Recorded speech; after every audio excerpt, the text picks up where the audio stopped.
Welcome to food travel and nature. ബീട്രൂട്ടും പാലും കൊണ്ടുള്ളൊരു പുഡിങ്ങാണ്. ഇത് വളരെ എളുപ്പത്തിൽ തന്നെ തയ്യാറാക്കാൻ പറ്റും. ഹെൽത്തി ആയിട്ടുള്ളൊരു പുഡിങ്ങാണിത്. ബീട്രൂട്ട് പാൽ പുഡിങ് തയ്യാറാക്കാനായിട്ട് ഒരു പാത്രത്തിലേക്ക് ഒരു കവറ് പാല് പൊട്ടിച്ച് ഒഴിച്ചു കൊടുക്കാം.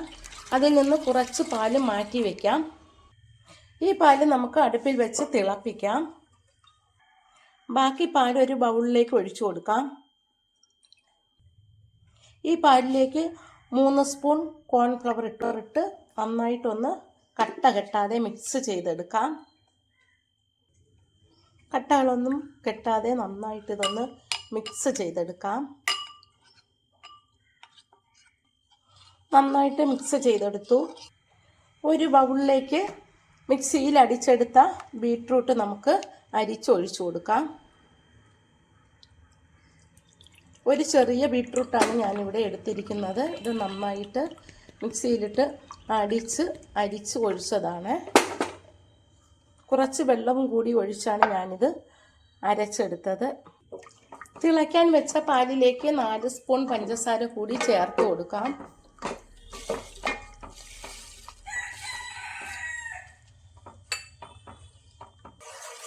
തിളച്ചു വരുമ്പോൾ അതിലേക്ക് കലക്കി വെച്ച് കോൺഫ്ലവർ ഒഴിച്ചു കൊടുക്കാം. പാലും കോൺഫ്ലവറും മിക്സ് ചെയ്തതാണ്. അത് അതിലേക്ക് നമുക്ക് ഒഴിച്ചു കൊടുക്കാം. കൈയെടുക്കാതെ ഇളക്കി കൊടുക്കണം. ഇതിലേക്ക് നമുക്ക് ബീട്രൂട്ടിൻ്റെ നീര് കൂടി ചേർത്ത് കൊടുക്കാം.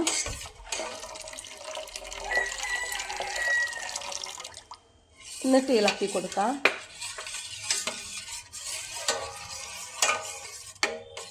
ഇതിനി അടിയിൽ പിടിക്കാതെ കുറച്ച് സമയം നന്നായിട്ട് ഇളക്കി കൊടുക്കാം. കൈ എടുത്താൽ ഇത് അടിയിൽ പിടിക്കും. ഇതിലേക്ക് ഒരു പീസ് ബട്ടർ കൂടി ചേർത്ത് കൊടുക്കാം. എന്നിട്ട് ഇളക്കി കൊടുക്കാം. കോൺഫ്ലവറും പാലും നന്നായിട്ട് കുറുകി വന്നിട്ടുണ്ട്. ഇനി നമുക്ക് ഇതൊരു ബൗളിലേക്ക് ഒഴിച്ചു കൊടുക്കാം.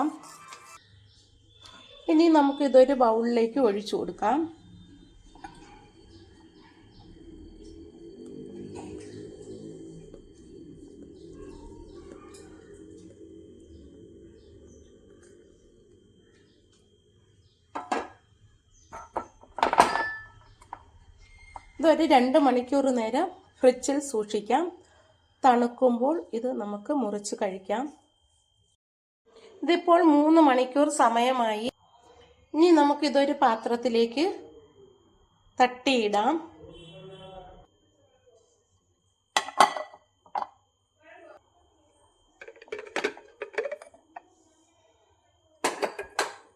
നന്നായിട്ട് കിട്ടിയിട്ടുണ്ട്.